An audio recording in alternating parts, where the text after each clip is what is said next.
There's a moment in diplomacy that almost nobody talks about, the moment right before the negotiation, when one side quietly decides whether the other is even worth trusting.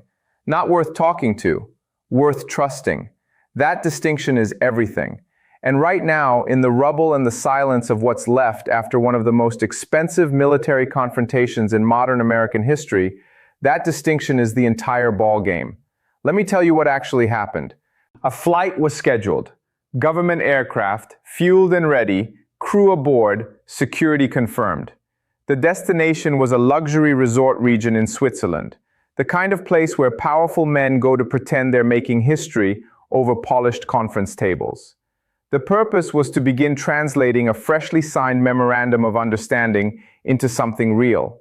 Technical negotiations, working-level talks, the grinding machinery of actual diplomacy. And then, without ceremony, without explanation, without so much as a formal statement, the trip was called off. No new date, no press release, just silence. Within hours, every major outlet had the same headline, the same frame, the same instinct. Iran is being difficult. Iran is blowing up the peace process. Iran is an unreliable partner. A former senior American diplomat went on international television and said, with total confidence, that Iran was making a very unwise decision, that linking Lebanon to the nuclear talks would blow back in their face. I want to tell you directly, that analysis is wrong. Not slightly off, not a matter of interpretation. Wrong in the foundational way. The kind of wrong that happens when intelligent people describe the surface of an event without ever asking what game is actually being played one layer underneath it. So let's go underneath it. There's a dynamic that appears in almost every negotiation between powers of unequal strength. I call it the power test. It's not something you'll find in a textbook. It's a pattern, a specific moment when the weaker party in a deal stops and asks a question that has nothing to do with the terms on the table. The question is, can you actually deliver? Not do you intend to, not did you sign it, can you deliver? Because here's the reality that most of the commentary is completely glossing over. The United States did not arrive at the negotiating table alone. America came representing a coalition. And inside that coalition, Israel, which is not a signatory to this memorandum, was conducting airstrikes in Lebanon within 72 hours of the deal being signed. Strikes that killed dozens of people. Strikes that prompted Britain's foreign secretary to call the rhetoric surrounding them horrendous and abhorrent. Strikes that continued anyway. The memorandum itself contains explicit language, written in black and white, calling for a permanent and immediate cessation of military activity across all fronts, including Lebanon. That language is not ambiguous. It's not a footnote. It's Article 1. So Iran is now sitting across from Washington asking the most logical question imaginable. If the United States cannot enforce a ceasefire in Lebanon within the first 3 days of signing this agreement, if it cannot deliver on the most basic provision before the ink is even dry, what possible reason does Iran have to believe that the hard commitments, the ones that come in 60 days, will be any different? A researcher at the Doha Institute put it this way, and I want to make sure you really hear this. Iran is watching to see whether Washington can actually rein in its closest regional ally. And if it can't stop Israeli strikes on Lebanon now, who guarantees that Israel won't strike Iran itself the moment this agreement becomes inconvenient? That is not irrational behavior. That is not sabotage. That is a country conducting a rational stress test of its counterpart before committing to something irreversible. Think about the pure logic of it.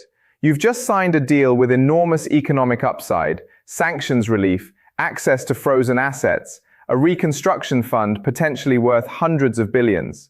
You're days away from the kind of nuclear negotiations that could reshape your country's position in the global economy for a generation. And your counterpart cannot enforce a single clause for 72 hours. If you walk into that negotiating room anyway, you've sent a signal. You've told Washington that you'll show up regardless of whether they uphold their end. And once you send that signal, you have surrendered the most powerful thing a weaker party ever has in a negotiation, the credible threat to walk away. Iran didn't cancel that meeting because it's afraid of talking. Iran canceled it to make unmistakably clear that the United States has an obligation, not a courtesy, not a request, an obligation to deliver on Article 1 before a single further step gets taken. Now let me show you the numbers, because this is where the story gets truly extraordinary and where I think even people who follow geopolitics closely are missing critical context. In the 6 days leading up to the signing of this memorandum, Iran loaded 20 million barrels of oil onto tankers. 20 million barrels, 6 days. Pause on that. What does that behavior tell you? It tells you that Iran knew, with high confidence and significant advance notice, exactly when this deal was going to be signed and exactly what it was going to say. They were not waiting and hoping. They were loading ships while the signatures were still being arranged. The moment the blockade lifted, that oil was already floating in the water, ready to move. That is not the behavior of a country scrambling to survive. That is the behavior of a country that has been running an extraordinarily disciplined economic recovery operation in parallel with fighting a war. Then there's what Iran built in the Strait of Hormuz, and this piece of the story is being dramatically underreported. Iran's Persian Gulf Maritime Authority has introduced a new regulatory framework for Hormuz transit. Any vessel wanting to pass through must now file a declaration with 40 separate line items, submitted at least 48 hours in advance. The vessel must follow a specific route, one that runs deep into Iranian territorial waters. It must carry insurance approved by Iranian authorities. For the duration of the 60-day memorandum period, all of this is free. Iran is covering the costs. But here's what that framing obscures. The entire administrative system, the submission platform, the approval process, the route designations, the insurance framework is already built. It is live. It is operational. All Iran needs to do on day 61 is announce that these services now carry a fee. And every ship passing through a waterway that carries approximately 20% of the world's oil supply will be paying that fee not to some neutral international body, but to Iran. Iranian officials have already publicly confirmed that fee structures for the post-60-day period are being prepared. This is not speculation. What Iran has done, quietly, while the world was debating whether the deal was fair, is establish de facto administrative sovereignty over the most consequential maritime choke point on the planet. Now the third number, and I need you to sit with this one, 60%. That is the approximate share of America's Patriot missile stockpile that was expended during this conflict. Gone. According to reporting from the Wall Street Journal, rebuilding that stockpile to pre-war levels will take approximately 6 years. 6 years. During which America's capacity to defend against ballistic missile attacks in the Pacific, in Europe, in any theater where deterrence depends on that system, is materially degraded. Add to that, over 1,000 Tomahawk cruise missiles fired, more than 40 American aircraft lost or damaged, 20 American bases in the region sustained damage from Iranian strikes. The Pentagon has told Congress it needs $80 billion in supplemental funding just to cover what's already been spent, and analysts say that number is a significant underestimate. The total cost to American consumers and taxpayers, according to Moody's Analytics, is approximately $132 billion and still climbing. In exchange for what? A 60-day memorandum under which the United States is now offering Iran sanctions waivers, access to frozen funds, and a massive reconstruction commitment, while Iran retains 11 tons of enriched uranium with no requirement to reduce it. Iran's ballistic missile program is not mentioned anywhere in the agreement. Hezbollah remains armed. The resistance infrastructure remains intact. Robert Kagan called this a total victory for Iran and a total defeat for the United States.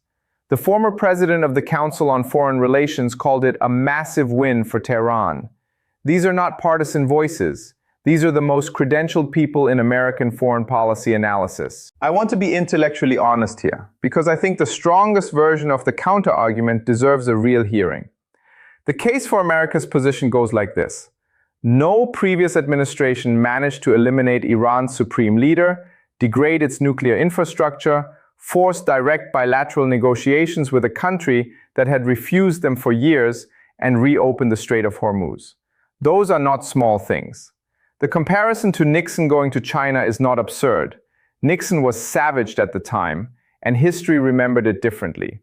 Reagan was attacked for negotiating with the Soviets. That argument has internal logic and historical precedent. But it cannot explain why 11 tons of enriched uranium remain untouched. It cannot explain why the ballistic missile program, the one that threatens every American base and ally in the region, is absent from the agreement entirely. It cannot explain why money is flowing to Iran before the hard questions have even been opened. And it absolutely cannot explain the Hormuz architecture, because what Iran demonstrated is that a country with the right asymmetric toolkit can close the most important shipping lane on Earth using weapons that cost a fraction of what it takes to defend against them. And now they've built the permanent administrative system to monetize that capability forever. That doesn't disappear on day 61. Now I want to bring in the piece of this story that is getting almost no attention at all, and I need you to widen the frame for a moment. While all of this was unfolding, the signing, the cancelled flight, the confusion about Lebanon, China said nothing. Not one statement, not one official reaction, complete silence. And you need to understand what that silence means in context. 8 days before the memorandum was signed, the United States Treasury sanctioned 9 Chinese individuals and entities for helping Iran's Revolutionary Guards acquire weapons technology. Simultaneously, China was providing Iran with satellite imagery for targeting American military assets in the region. China was supplying precursor chemicals for solid fuel rocket production. And China transferred to Iran a radar system, the YLC-8B, a long-range, three-dimensional UHF band radar specifically engineered to detect stealth aircraft. American stealth aircraft, the F-22, the B-2, the F-35. The entire foundation of American and Israeli air superiority in any future confrontation rests on the assumption that stealth makes those aircraft invisible to conventional radar. That radar directly challenges that assumption. Without deploying a single soldier, without firing a single shot, China handed Iran a system that fundamentally undermines the air power doctrine that Washington and Jerusalem would rely on if this agreement collapses after day 61. And China is purchasing 80 to 90% of Iran's oil exports, oil that sanctions were supposed to keep off the market, now flowing to Beijing at a steep discount. The sanctions didn't strangle Iran. They gave China a multi-year discount on crude oil, while China pocketed the difference. I don't think that's coincidental. I think it's structural. Russia shared targeting intelligence with Iran during the conflict, the kind of intelligence that helps you identify and strike specific assets. And Russia made Washington a remarkable offer. Stop sharing intelligence with Ukraine, and Russia would stop sharing intelligence with Iran. Read that slowly. Moscow explicitly linked the Middle East theater to the European theater. The Patriot missiles burned through in this conflict are the same systems Ukraine desperately needs for air defense against Russian strikes. The Tomahawks fired at Iranian targets are the same systems NATO was planning to transfer to Germany for European deterrence. 6 years to rebuild that stockpile. 6 years during which Russian military planners know exactly what America's capacity ceiling looks like. Iran, Russia, and China did not need a formal treaty to pursue a shared strategic objective. They needed America to keep spending, burning through munitions, writing checks, explaining to the public why gasoline costs what it costs. The real winners of this conflict are not sitting in Washington or Tehran. They are sitting in Beijing and Moscow, and they are very, very quiet. Here's the 60-day time bomb that's sitting underneath everything. Article 13 of the memorandum establishes a sequencing mechanism. Under that structure, the genuinely hard nuclear negotiations, enrichment levels, inspection regimes, weaponization restrictions can only begin after the initial American concessions have been implemented. The blockade lifted, the sanctions waivers granted, the frozen assets unlocked. Iran gets the economic benefits first. The hard questions come later. The game theory implication of that structure is straightforward. Iran has no incentive to rush. Every day the negotiations continue without resolution is another day of oil revenues, another tranche of unlocked assets, another shipment crossing borders that were closed for months. And the memorandum is explicitly extendable. An analyst from the International Crisis Group described it as both sides likely remaining in MOU land for an extended period, a diplomatic limbo where neither side has to make a difficult decision, but one side is rebuilding its military capacity while the other is trying to hold together a domestic political coalition cracking at multiple seams. 65% of American adults disapprove of how the Iran war was handled. 28% of Republicans, a striking number for any Republican president's foreign policy initiative, also disapprove. A Republican Senate committee chairman said the deal traded away the gains of the military operation. A former president went on national television and said the United States is worse off after this war than before it. Meanwhile, Iranian leadership is describing the agreement as the opening of a new phase of managed rivalry, not the end of a crisis, not the beginning of peace. Managed rivalry. That is the Iranian establishment's own characterization of what they just signed. And an Iranian parliamentarian said the negotiating strategy for the next 60 days should ensure that America never gets the impression Iran needs these talks. 3 things are worth watching in the days ahead. Whether Iran's foreign minister actually arrives in Switzerland, and whether that depends entirely on whether the Lebanon ceasefire holds on the ground. Whether the Revolutionary Guards make additional public statements about using unfrozen assets for defense spending, because a country simultaneously rebuilding its weapons program and agreeing to surrender that weapons program is describing 2 mutually exclusive futures. And whether Washington moves from heated phone calls with Israeli leadership to actual behavioral change, because pressure that produces no change in conduct is not really pressure. The question underneath all of it is not who is disrupting the peace process.